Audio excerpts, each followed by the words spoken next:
Hello everyone, कैसे हैं आप लोग। आई होप आप अच्छे होंगे। इस वीडियो में हम देखने वाले हैं कोऑर्डिनेट ज्योमेट्री के बारे में। इस वीडियो में हम पूरा कोऑर्डिनेट ज्योमेट्री देख लेंगे कि कोऑर्डिनेट ज्योमेट्री में कौन कौन से फॉर्मूले यूज होते हैं, है ना, और आपके एग्जाम में कैसे उस फॉर्मूले का यूज करना है, तो इस वीडियो में हम देख लेंगे।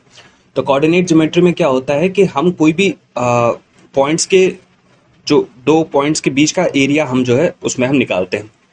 दो पॉइंट्स के बीच का जो एरिया होता है या उसके कोऑर्डिनेट्स होते हैं उसको हम फाइंड आउट करते हैं। तो पहले हम पाइथागोरस थ्योरम से हम स्टार्ट करते हैं कि पाइथागोरस थ्योरम क्या होती है। पाइथागोरस थ्योरम में आप जानते हैं कि perpendicular square equals to base square, है ना, और पर हाइपोटेन्यूस सॉरी, है ना, hypotenuse square, hypotenuse square equals to base square equals to perpendicular square. आप ये जानते हैं कि हाइपोटेन्यूस निकालने के लिए या बेस निकालने के लिए या परपेंडिकुलर निकालने के लिए इस तरीके का फॉर्मूला यूज करते हैं। अब जैसे ये ग्राफ में दिया गया हुआ है, ये ए पॉइंट है ना, और ये बी पॉइंट है ना। इन दोनों के बीच का जो एरिया है, इन दोनों के बीच की जो लेंथ है ना, यहाँ से लेकर के यहाँ तक, इन दोनों के अगर बीच की लेंथ निकाली जाए तो हम पाइथागोरस थ्योरम से हम इसको निकाल सकते हैं। अगर इसकी हमें लेंथ दे रखी है और इसकी जो है अगर हमें ब्रेथ दे रखी है, ठीक है, तो हम पाइथागोरस थ्योरम से निकाल सकते हैं। उसी तरीके से कोऑर्डिनेट ज्योमेट्री में क्या होता है कि हम किसी भी दो कोऑर्डिनेट का यूज करके हम उसका डिस्टेंस निकाल सकते हैं, है ना। तो उसी को हम डिस्टेंस फार्मूला बोलते हैं। उसी को हम क्या बोलते हैं? डिस्टेंस फार्मूला बोलते हैं। जैसे कि कोई ग्राफ पे हमें दो पॉइंट्स दे रखे हैं, पी क्यू दो पॉइंट्स है, x1 है ना, y1 और x2 y2, है ना, दो पॉइंट्स दे रखे हैं। तो इन दोनों का यूज करके हम जो है इन दोनों के यूज करके हम इन दोनों का डिस्टेंस निकालेंगे, है ना। इन दोनों के पॉइंट्स का यूज करके, इन दोनों के कोऑर्डिनेट्स का यूज करके हम जो है इसके डिस्टेंस निकालेंगे। अब कैसे निकालते हैं चलिए देखते हैं। वही पाइथागोरस थ्योरम का यूज करेंगे। पाइथागोरस थ्योरम आप जानते हैं कि hypotenuse square equals to perpendicular square plus base square, इस तरीके का जो फॉर्मूला आता है उसी के बेस पे ये काम करता है। तो लेकिन हम लिखते कैसे हैं इसको? हम कोऑर्डिनेट के फॉर्म में लिखते हैं, ठीक है। कोऑर्डिनेट के फॉर्म में कैसे लिखेंगे? जैसे कि हमें दो कोऑर्डिनेट दे रखा है, ठीक है, तो दो कोऑर्डिनेट में हम क्या करेंगे? x2 माइनस x1 का square plus y2 minus y1 का स्क्वायर, इन दोनों को जोड़ देंगे, फिर इन दोनों का अंडर रूट कर देंगे, है ना। तो इससे हमें दो पॉइंट्स के जो पी क्यू पॉइंट्स है, इन दोनों के जो बीच का डिस्टेंस है ये हमें पता चल जाएगा, ठीक है। तो इन दोनों के बीच का जब डिस्टेंस निकालेंगे वो डिस्टेंस फॉर्मूला से हम इसको पता कर सकते हैं, ठीक है। अब इसको जो है हम डिस्टेंस फॉर्मूला ही बोलते हैं। ये जो पूरा है इसको हम जो है डिस्टेंस फॉर्मूला ही बोलते हैं। अगर हमें दो पॉइंट्स दे रखे हैं, दो कोऑर्डिनेट दे रखे हैं, तो उन दोनों के बीच का हम जो है डिस्टेंस निकाल सकते हैं, ठीक है। अब हम सेक्शन फॉर्मूला के बारे में हम बात करते हैं कि सेक्शन फॉर्मूला क्या होता है। पहले हम समझते हैं सेक्शन का मतलब क्या होता है। सेक्शन का मतलब यही होता है कि कोई भी लाइन या कोई भी चीज को डिवाइड करना सेक्शन में, है ना, सेक्शन में डिवाइड कर देना, तो वही सेक्शन फॉर्मूला है। सेक्शन का क्या मतलब होता है कि डिवाइड करना, है ना, सेक्शन में डिवाइड कर देना, ठीक है। तो सेक्शन फॉर्मूला देखते हैं। जैसे कि कोई लाइन है ना, ए बी लाइन है, कोई ए बी लाइन है, ठीक है। अब ए बी लाइन को जो है कोई पी कोऑर्डिनेट है ना, पी कोऑर्डिनेट है, उस कोऑर्डिनेट का हमें पता करना है, ठीक है। दो पॉइंट्स दे रखे हैं ए बी, है ना, उसमें बीच में कोई पॉइंट है पी, है ना, पी कोई पॉइंट है ना, उसका अगर हमें कोऑर्डिनेट पता करना है तो किस तरीके से पता करेंगे? हम सेक्शन फॉर्मूले से उसका पता करेंगे, ठीक है।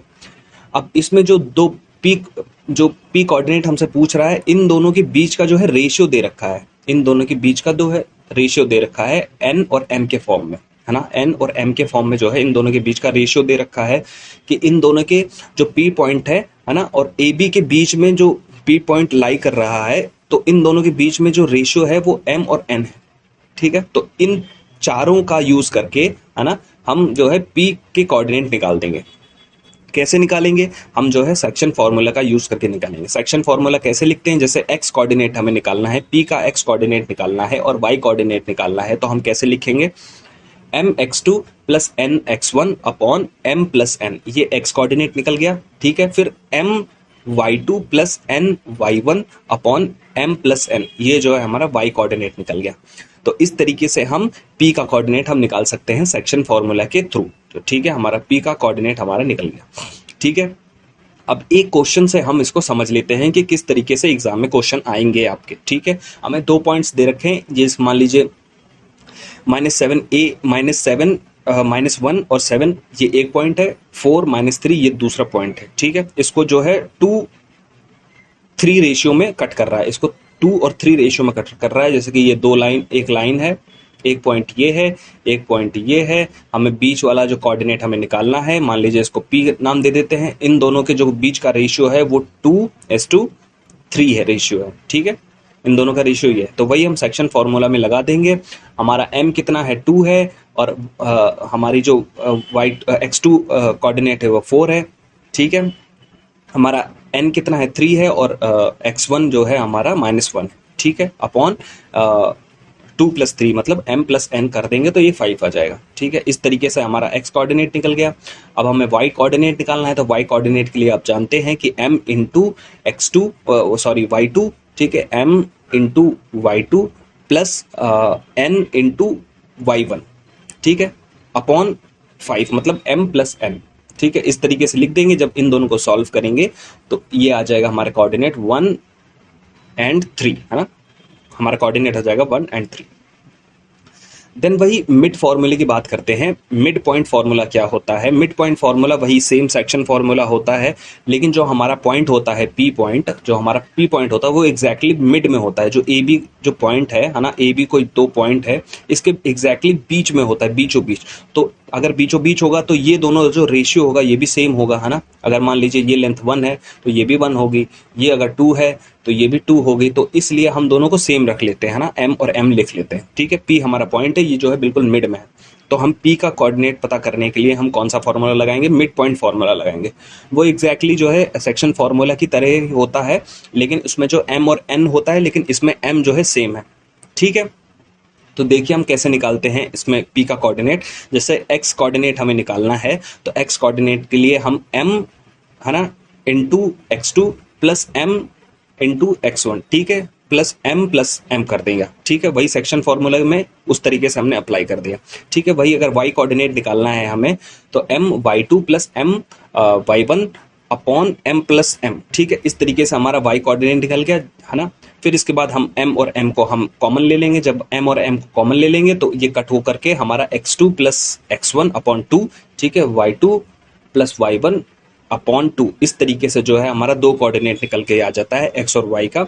इसको हम बोलते हैं मिड पॉइंट फॉर्मूला बोलते हैं। इसको क्या बोलते हैं? मिड पॉइंट फॉर्मूला बोलते हैं। इन दोनों के x और y को कोऑर्डिनेट निकाल के इसको हम क्या बोलते हैं? मिड पॉइंट फॉर्मूला, ठीक है। अब हम बात करते हैं एरिया ऑफ ट्राइंगल की, है ना। कोऑर्डिनेट ज्योमेट्री में एरिया ऑफ ट्राइंगल निकालने का भी कॉन्सेप्ट है। एरिया ऑफ ट्राइंगल निकालना आप जानते हैं, base half into base into height, है ना। ये इसका बेसिक फॉर्मूला होता है किसी भी ट्राइंगल के एरिया निकालने का। जैसे कि एक ट्राइंगल दे रखा है ABCD, है ना, एक ट्राइंगल दे रखा है, इसकी हाइट 1 है, इसका जो बेस है वो 2 है, ठीक है। तो इसका अगर हमें एरिया निकालना है तो half into base into height हम कर देंगे तो इसका एरिया निकल जाता है, ठीक है। वही अगर आपको कोई ऐसा ट्राइंगल दे दे जिसमें हमें लेंथ ना दे रखी है, उसमें हमें कोऑर्डिनेट दे रखे हैं, जैसे x1 y1, x2 y2, है ना, और x3 y3, है ना, 3 तरीके के हमें कोऑर्डिनेट अगर दे रखे हैं, तो इसका हम एरिया कैसे निकालेंगे वो हम समझते हैं।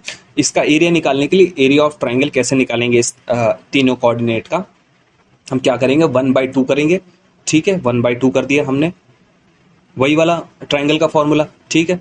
फिर इसमें हम मॉड लगाएंगे। मॉड क्यों लगाते हैं? कि हमारा जो एरिया निकलेगा वो हमेशा पॉजिटिव में रहेगा, ठीक है। मॉड का यही मतलब होता है कि कोई भी जो एरिया हमारा निकलेगा वो पॉजिटिव में रहेगा, ठीक है। इसमें बीच में वैल्यू क्या लिखी हुई है? इसमें बीच में वैल्यू लिखी हुई है x1 x2 x3, ठीक है। x1 x2 x3 लिखा हुआ है, ठीक है। फिर अंदर जो ब्रैकेट में है वो y के फॉर्म में लिखा हुआ है, ठीक है। इसको याद करने का मैं तरीका बता रहा हूँ, किस तरीके से याद करेंगे।